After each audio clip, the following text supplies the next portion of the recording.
When you get shoved, what comes out? Hey!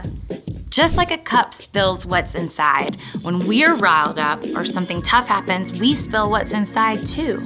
I can't believe this! Yeah? I don't like you either. This is taking so long. But under pressure, the good stuff can come out too. Okay, that really hurt, but I'm not gonna stay mad. Hey, let me give you a hand with that. I wonder why he said that. It would be great if you could just flip a switch and suddenly only wise, kind things come out when someone irritates you or makes you mad.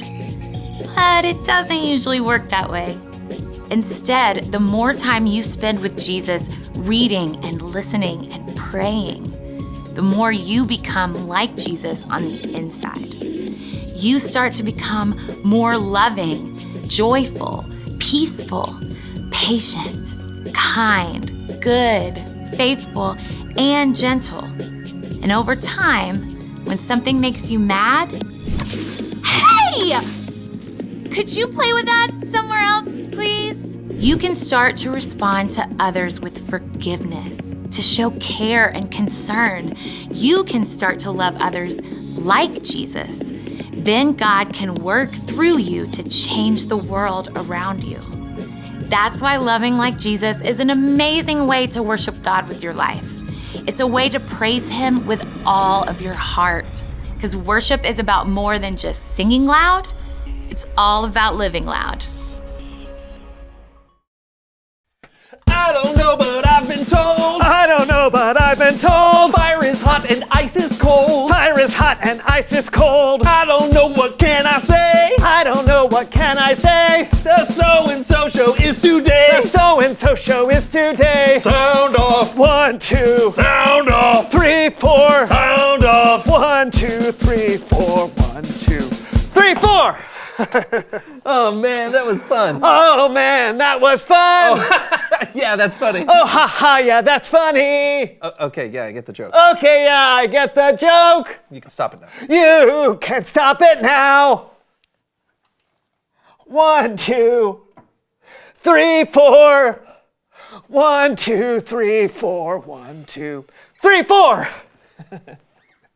you quite finished now? Are you quite finished now?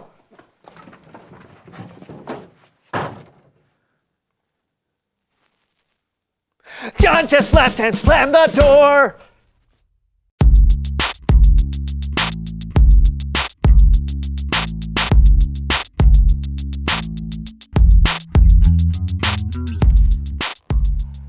Hello, everyone. No! John, we have a show to do right now. I can't. Okay, all right, so earlier today... Don't say it. Don't say it. John, we have to do the Don't show. you dare. Don't you dare.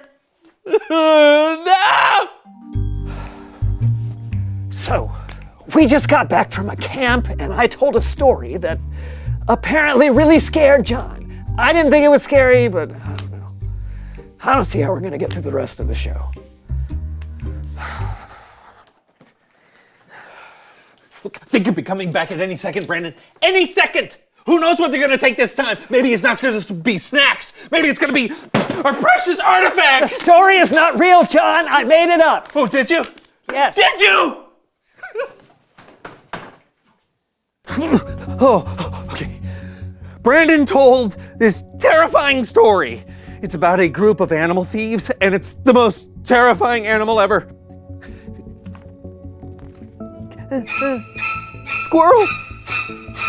Ah! Did they come? Are we safe? Are all our artifacts safe? John, this is getting ridiculous. You can't possibly be scared. You can't be the judge of my internal emotional life! It's not a scary story. I'll prove it. I'll tell them. No. I will, yes, I will. It was a bright and sunny day. Ah, you see, it's terrifying! It's not even a dark and stormy night. Exactly! It would be so much better if it was a dark and stormy night. Squirrels that feel like they could strike in broad daylight? What are they not capable of? Okay, here's the story. It was a bright and sunny day. Mortimer and Sebastian, a pair of squirrel bandits, were looking for their next big heist. They laid their eyes on a cabin of unsuspecting campers who had left their laundry on the floor and had snuck snacks in their bags. The squirrels waited until the campers left, and then they made their move. They took every sugary snack and every sock left on the floor. It's just a silly story to remind campers to pick up their laundry and not bring food into the cabin. That's it. Oh. They're adorable.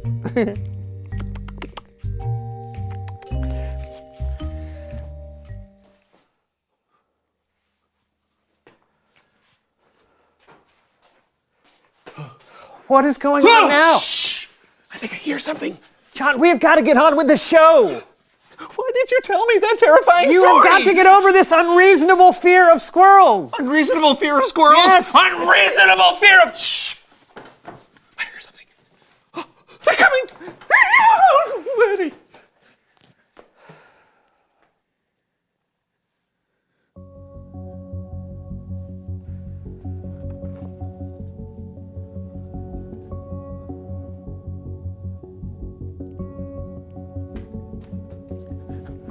Okay, the thing about squirrels is they can be anywhere. Anywhere, I tell you. There could be one right there. There could be one right... Hey, John. Ow! Oh, no, John, it's me. I was trying to help you overcome your fear.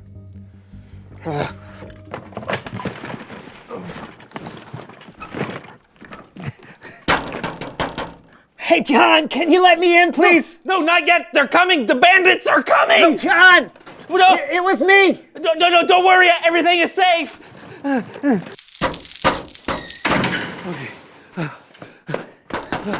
Brandon? It was me. I was wearing a squirrel mask. Why are you trying to terrify me? I was trying to help you overcome your fear. Well, it did not work. Well, look, I'm sorry. Well, I'm not going to forgive you. What have you done with everything on the set? I took everything and threw it in a safe and threw away the key. John! Well, you're welcome.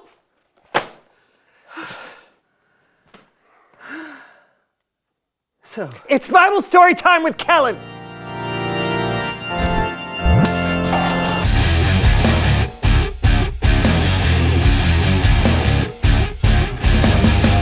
Hey, fellas. Hey, Kellen. Oh, whoa. That set looks really sparse. yeah, I'm protecting it from squirrel bandits. Squirrel bandits? Squirrels are terrifying. I'm sorry. No, you're not! Why don't I tell today's Bible story? Does it involve squirrels? No. Then take it away. Okay. Our Bible story today comes from the book of John. Now, John wrote about Jesus and one of Jesus' disciples named Peter. But before we get into our story, I want to read a verse that comes from the book of Colossians, chapter 3, verse 13.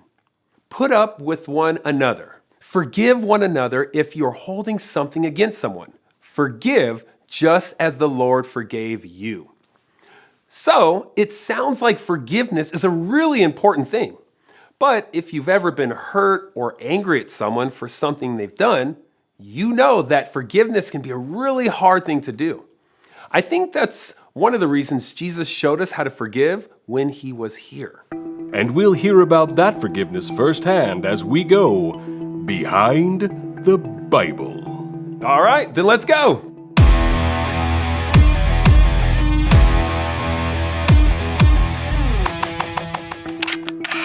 Jesus had gathered with his disciples to celebrate Passover, a traditional supper they would share with one another. But what the disciples didn't know was that this would be their last supper with Jesus. Sometimes when we were with Jesus, he said things we didn't understand. That night at Passover, he said he was going somewhere we couldn't follow.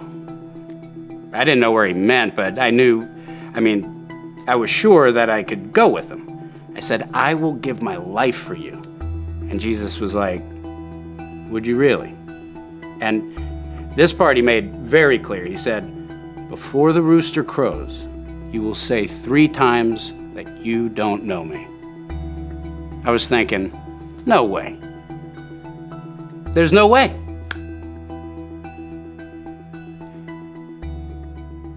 when Jesus told Peter that Peter would deny knowing him, I'm sure Peter had a hard time believing it. Because in his mind, he would never hurt his friend and teacher like that. And that's true for a lot of us. We don't plan in advance to hurt people that we care about. But sometimes, when we get caught up in the moment, we do and we say things that we wish we could take back. And that's what happened to Peter. After dinner, Jesus was betrayed by his disciple Judas, and he was placed under arrest. Many of Jesus' disciples ran away, but Peter and another disciple followed after the soldiers into the courtyard of the high priest, where Jesus was being questioned. We were in the courtyard. It was cold, and I remember there was a fire. Jesus was with the high priest, and me and Peter were just trying to lay low. After what had just happened, we were scared. Someone asked Peter if he was Jesus' disciple, and he said no. And then someone else asked him again, and he said no again. We all heard at supper what Jesus said. That Peter would say he didn't know Jesus 3 times before the rooster crowed. And then it happened. A third person asked Peter if he knew Jesus, and he said no. And then The rooster crowed. Many of you know what happened next in the story. Jesus was sentenced to death and died on a cross. But then, 3 days later, Jesus came back from the dead. His disciples were amazed. But Peter still remembered the 3 times he had denied knowing Jesus. Some time later, Peter and some other disciples were out on a boat fishing when they saw a man standing on the distant shore. we'd been fishing all night and hadn't caught anything. And we see this guy on the shore and he's like, "Friends, don't you have any fish?" We're like, "No." So he says, "Throw your nets on the other side." It sounded a little unusual, but we did it. And it worked. We caught so many fish, the net was so heavy. And that's when I knew who the person on the beach was. It was Jesus. When John told me it was Jesus, I jumped into the water and just swam to shore. I had to see Jesus. The others followed after me in the boat, and when they got to shore with 153 fish we'd caught, we had breakfast with Jesus. After that, Jesus took me aside from the others. I know Peter must have felt bad about what had happened, about denying Jesus. And when Jesus walked away with him, I wondered what they were talking about. I could tell from Peter's face Jesus was saying something important. So Jesus asked me if I loved him, and I said, "Yes, you know I do." And then he said, "Feed my lambs."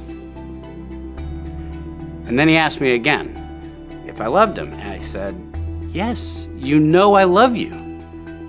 Jesus told me to take care of his sheep. Then one more time, Jesus asked, "Do you love me?" And I felt bad. I had denied knowing him 3 times. He asked me if I loved him 3 times. I said, "Lord, you know everything. You know I love you." And he said, "Feed my sheep." And I don't know if it came to me in the moment or if I realized later on, but when Jesus told me to take care of his sheep, he wasn't talking about actual sheep. He meant the people who followed him. He was telling me to take care of those people. And he trusted me to do that. That's how I knew he'd forgiven me. Soon after, Jesus would ascend to heaven, and Peter would lead the early church as they spread the good news about Jesus' love and forgiveness to the world. This has been Behind the Bible. Peter felt what it was like to be forgiven by Jesus. When Jesus died on the cross for the sins of the world, Jesus gave us the ultimate example of forgiveness. And if we want to live and love like Jesus, we should choose to forgive. Let's see that verse from Colossians one more time. Put up with one another. Forgive one another if you are holding something against someone. Forgive just as the Lord forgave you. Back to you guys. Wow. I mean, I can't believe Peter pretended not to know Jesus. It must have been hard for Jesus to forgive Peter. Yeah. Why is it so hard to forgive? Hey, let's ask them. Reveal the question. Oh, what makes it hard to forgive? Ooh, you know what? Maybe you're worried you'll be hurt again if you forgive someone and it's easier to just stay mad. Yeah, it could be that you think if you forgive someone, it feels like saying what they did was okay. Oh, that's true. But just because you forgive someone doesn't mean that you approve of what they did. Yeah, you can forgive someone, but it sometimes means they have to earn your trust back, and that's okay. Well, you know, maybe you have a fear of a small animal that the general public considers cute and adorable, and your friend tells a story that maybe some people would think is funny, but it terrifies you, and he doesn't really listen, and it hurts you deep down, and when he apologizes, you're too hurt to forgive him. Yeah. I can see how that might be hard. Look, I really am sorry that I kept going with the squirrel stuff. Even after you told me you were afraid, I should have listened to you. I forgive you. Hey, you know, that feels pretty good. Yeah, it does. It feels good to forgive, and it feels good to be forgiven. Yeah, but it can be hard. Yeah, so talk about it with each other. What makes it hard to forgive? Yeah, we'll see you next time on the So and So Show. Hey, where did you put the key? Can you help me look for it? I like people who are nice. I like people who are nice. And I like baked potatoes twice. I like baked potatoes twice. Rolling chairs are made of wood. Rolling chairs are made of wood. I want food that tastes good. I want food that tastes good. I'm a silly dodo bird.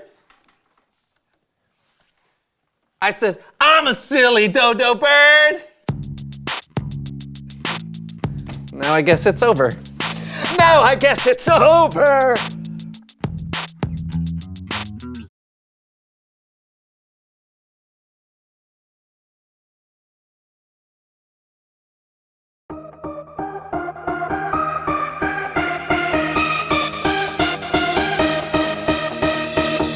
You spoke one word and the dark became light. I believe it, yeah. You spoke my name and my heart came to life. I believe it, yeah. I wanna sing about it, I wanna scream and shout it. I'm gonna sing it right now. At the top of my lungs I sing. With all of my heart I will praise you. God, you are everything. You're the reason that I lift my voice. At the top of my lungs I'll sing. With all of my heart I will praise you. God, you are everything.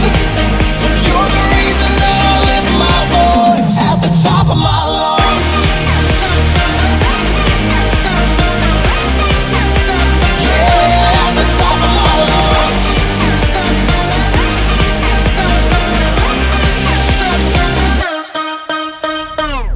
You're all I need every day in my life. I believe it, yeah. You're all I need, always here by my side. I believe it, yeah. I wanna sing about it, I wanna scream and shout it.